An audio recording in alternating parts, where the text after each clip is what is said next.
సులభ వర్గాల సమస్యలు వెంటనే పరిష్కరించాలి. సులభ వర్గాల సమస్యలు వెంటనే పరిష్కరించాలి. జిందాబాద్ పరిష్కరించాలి. కాంట్రాక్ట్ వర్గ సమస్యలు వెంటనే సులభ వర్గాల జీతాలు వెంటనే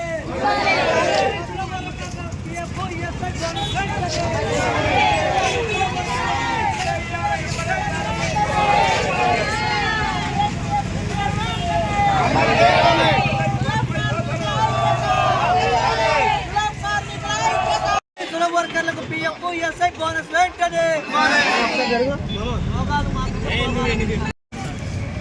సింగరేణిలో కార్మికులు ఎక్కువగా ఉన్నటువంటి సందర్భాల్లో కార్మికులకు సులభులు లేనటువంటి సందర్భాల్లో సులభ కాంప్లెక్స్ల నిర్మాణం చేసింది.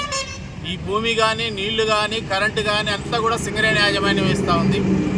ఒక సులభకు 25,000 రూపాయలు ఇస్తూ ఉంది.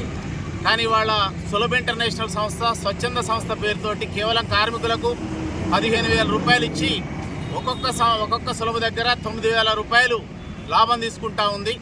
సంవత్సరానికి 2.5 కోట్ల రూపాయలు సులభ ఇంటర్నేషనల్కు సింగరేణి మేనేజ్మెంటు లాభాల రూపంలో ఇస్తుంది. కానీ కాంట్రాక్ట్ కార్మికులు ఎవరైతే అక్కడ పనిచేస్తున్నారో వృత్తి సంబంధమైనటువంటి వ్యాధులతోటి సంవత్సరానికి 7-8 మంది చనిపోతూ ఉన్నారు. యాసిడ్లు అదేవిధంగా ఫినాయిల్ ఇట్లాంటి వాటి అక్కడే పనిచేస్తున్నారు కనుక వాళ్ళ అనారోగ్యంతో చనిపోతున్న పరిస్థితి.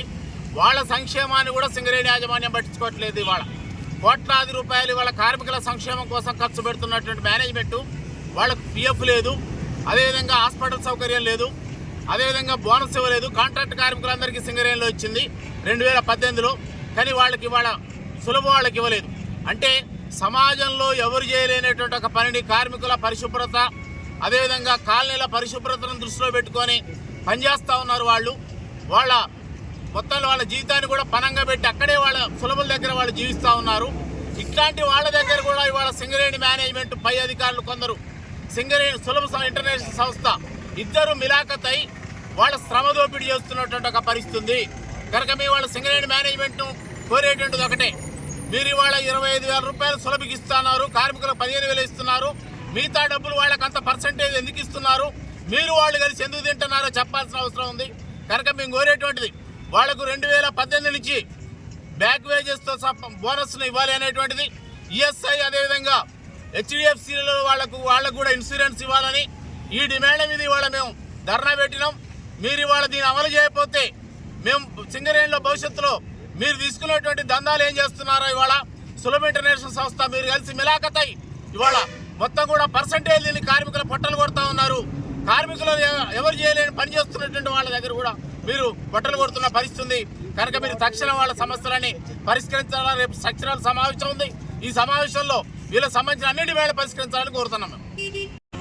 నా పేరు డి బ్రహ్మానందం, సింగరేణి సులభ వర్కర్స్ యూనియన్ రాష్ట్ర అధ్యక్షుడు. ఈరోజు హెడ్ ఆఫీస్ ముందు సులభ కార్మికులతో ధర్నా చేయడానికి ముఖ్య ఉద్దేశం ఏంటంటే, సింగరేణిలో సుమారు 200 మంది సులభ కార్మికులు పనిచేస్తున్నారు.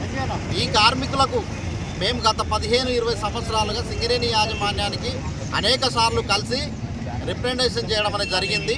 ఈ కార్మికులకు ఇప్పటి వరకు ఈఎస్ఐ కానీ అదేవిధంగా ఈపీఎఫ్ కానీ బోనస్ సౌకర్యం కానీ అదేవిధంగా పెండింగ్లో ఉన్నటువంటి ఏరియర్స్ చెల్లించడంలో కానీ సింగరేణి యాజమాన్యం వైఫల్యం చెందుతూ ఉంది. ఇతర కాంట్రాక్ట్ కార్మికులకు బోనస్ సౌకర్యం ఉంది, కానీ ఈ కార్మికులకు సింగరేణి యాజమాన్యం బోనస్ సౌకర్యం అనేది కల్పిస్తలేదు. అదేవిధంగా ఈ సింగరేణి సంస్థ ప్రధానంగా ఇవాళ ఇంటర్నేషనల్ సోషల్ ఆర్గనైజేషన్ సంస్థకు అప్పగించడం వల్ల ఈ సోషల్ ఆర్గనైజేషన్ సంస్థ పేరుతోని ఈ కార్మికులంతా కూడా ఇవాళ మా సభ్యులు అనే విధంగా వాళ్ళు సులభ సంస్థ పేరు చెప్పుకొని ఈ కార్మికులను దోచుకుంటా ఉంది. ప్రధానంగా ఈ సులభ సంస్థ ఈఎస్ఐ పిఎఫ్ అమలు చేయడంలో వైఫల్యం చెందింది.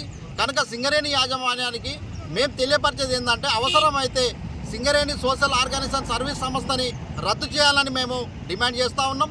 ఇప్పటికైనా సులభ ఇంటర్నేషనల్ సోషల్ ఆర్గనైజేషన్ సంస్థ ప్రతి నెల 7వ తేదీన వేతనాలు చెల్లించాలని, అదేవిధంగా మెటీరియల్స్ సులభ కాంప్లెక్స్లు క్లీన్ చేయడం కోసం మెటీరియల్స్ ప్రతి నెల ఇవ్వకుండా ఎగ్గొట్టేటటువంటి సూపర్వైజర్లు ఉన్నారు, ప్రతి నెల ఆలస్యంగా ఇచ్చేటటువంటి సూపర్వైజర్లు ఉన్నారు. ఇట్లా ఈ రకంగా అనేక రకాలుగా ఇవాళ అవకతవకలతోని సులభ ఇంటర్నేషనల్ సోషల్ ఆర్గనైజేషన్ సంస్థ సులభ్ వర్కర్స్ని ఇబ్బంది పెడతా ఉంది.